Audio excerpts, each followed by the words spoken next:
ഭാരവാഹി പട്ടികയ്ക്ക് അന്തിമ രൂപമായിരിക്കുന്നു.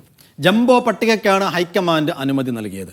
നിയമസഭാ തെരഞ്ഞെടുപ്പിന് മാസങ്ങൾ മാത്രം അവശേഷിക്കുന്നതിലാണ് വളരെ പെട്ടെന്ന് ഈ നടപടി ഉണ്ടായിരിക്കുന്നത്. വൈസ് പ്രസിഡന്റുമാരുടെ എണ്ണം 2 അക്കം പിന്നിടും. രാഷ്ട്രീയകാര്യ സമിതി അംഗങ്ങളെ ഭാരവാഹി പട്ടികയിൽ നിന്ന് ഒഴിച്ചു നിർത്തും. ഇന്ന് വൈകുന്നേരത്തോടെ തന്നെ ഒരു ഔദ്യോഗിക പ്രഖ്യാപനം ഉണ്ടാകുമെന്ന് തന്നെയാണ് പ്രതീക്ഷ. വിവരങ്ങൾ നൽകാനായി ഡി ധനസുമോദ് ഉണ്ട് ഡൽഹിയിൽ നിന്ന്.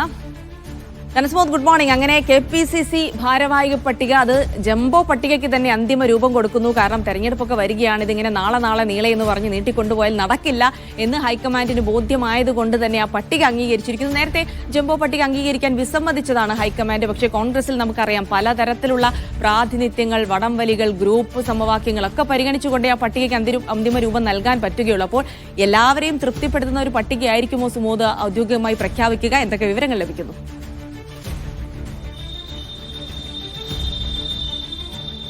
ജിൽസയും സൈഫും പറഞ്ഞ പോലെ തന്നെ ഈ കാലങ്ങൾ കാത്തിരുന്ന ഒരു പട്ടികയാണ് ഇപ്പോൾ പുറത്തു വരുന്നത്. കാര്യം ഇതിന്റെ ആദ്യഘട്ട ഏകദേശം ഒരു പട്ടിക തയ്യാറായി എന്ന തലത്തിലേക്ക് വന്നു കഴിഞ്ഞായിരുന്നു. അപ്പോൾ സ്വാഭാവികമായും ജില്ലാ അധ്യക്ഷന്മാരെ മാറ്റിക്കഴിയുമ്പോൾ അവരെ കൂടി ഉൾക്കൊള്ളിച്ചിട്ടുള്ള ഒരു KPCC ഭാരവാഹി പട്ടിക പുറത്തിറക്കാം എന്നാണ് കരുതിയിരുന്നത്. പക്ഷേ തിരുവനന്തപുരം തുടങ്ങിയപ്പോൾ തന്നെ ആദ്യം എടുത്തു വെച്ചത് തിരുവനന്തപുരം DCC അധ്യക്ഷനായിരുന്നു. അതിൽ ചെമ്പഴന്തി അനിലിന്റെ പേരിൽ തന്നെ തർക്കമുണ്ടാകുകയും അങ്ങനെ VD സതീശനും രമേശ് ചെന്നിത്തലയും 2 തട്ടിൽ നിൽക്കുകയും ചെയ്തതോടുകൂടിയാണ് DCC അധ്യക്ഷ പദവി പോലും ആ തരത്തിലുള്ള പട്ടിക പോലും അവർക്ക് തയ്യാറാക്കാൻ കഴിയാതിരുന്നത്. ഏറ്റവും ഒടുവിൽ ഇപ്പോൾ KPCC പട്ടികയുമായി ഹൈക്കമാൻഡ് വരികയാണ്. തയ്യാറെടുത്ത് പൂർണ്ണമായി കഴിഞ്ഞു. കാരണം ഇനിയിപ്പോൾ നിയമസഭാ തെരഞ്ഞെടുപ്പ് വരികയാണ്. ഈ സമയത്ത് ഈ പട്ടികയില്ലാതെ അല്ലെങ്കിൽ KPCC ഭാരവാഹികളില്ലാതെ പ്രവർത്തിക്കാൻ കഴിയില്ല എന്ന അവസ്ഥയിൽ തന്നെയാണുള്ളത്. കാര്യം പ്രസിഡന്റിനെയും സഹഭാരവാഹികൾ വർക്കിംഗ് പ്രസിഡന്റ് മാത്രമാണ് വെച്ചിരിക്കുന്നത്. ട്രഷറർ പദവി ഇത് വർഷങ്ങളായിട്ട് തന്നെയാണ് ഒഴിഞ്ഞു കിടക്കുന്നത്.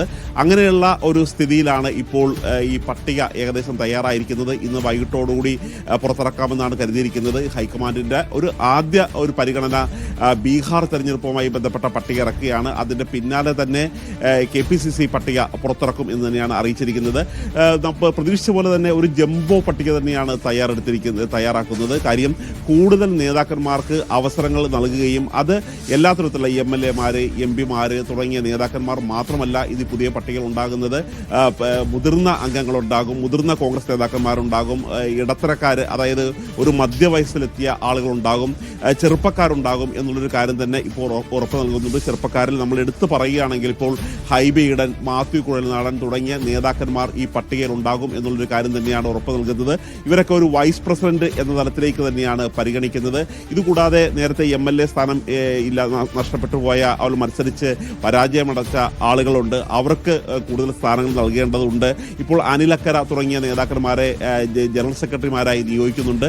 ആ തരത്തിലുള്ള ഒരു ചർച്ചകളാണ് പ്രധാനമായും ഇപ്പോൾ പൂർത്തിയായിരിക്കുന്നത്. ജ്യോതികുമാർ ചാമക്കാലയാണ് ട്രഷറർ പദവിയിലേക്ക് നിയോഗിക്കാൻ ഉദ്ദേശിക്കുന്നത്. ഈ പട്ടിക അന്തിമ രൂപം ഏകദേശം ആയിരിക്കുകയാണ്. ഇനി അത് പ്രഖ്യാപിക്കുന്ന ഒരു കാലതാമസം മാത്രമാണ് ഉള്ളത്. ഈ ബീഹാറിലെ സ്ഥാനാർത്ഥികളുടെ പട്ടിക പ്രഖ്യാപിക്കുന്നത് പിന്നാലെ തന്നെ കോൺഗ്രസിന്റെ KPCC പട്ടികയും പ്രഖ്യാപിക്കും. ഇതൊരു ജംബോ പട്ടിക തന്നെയായിരിക്കും.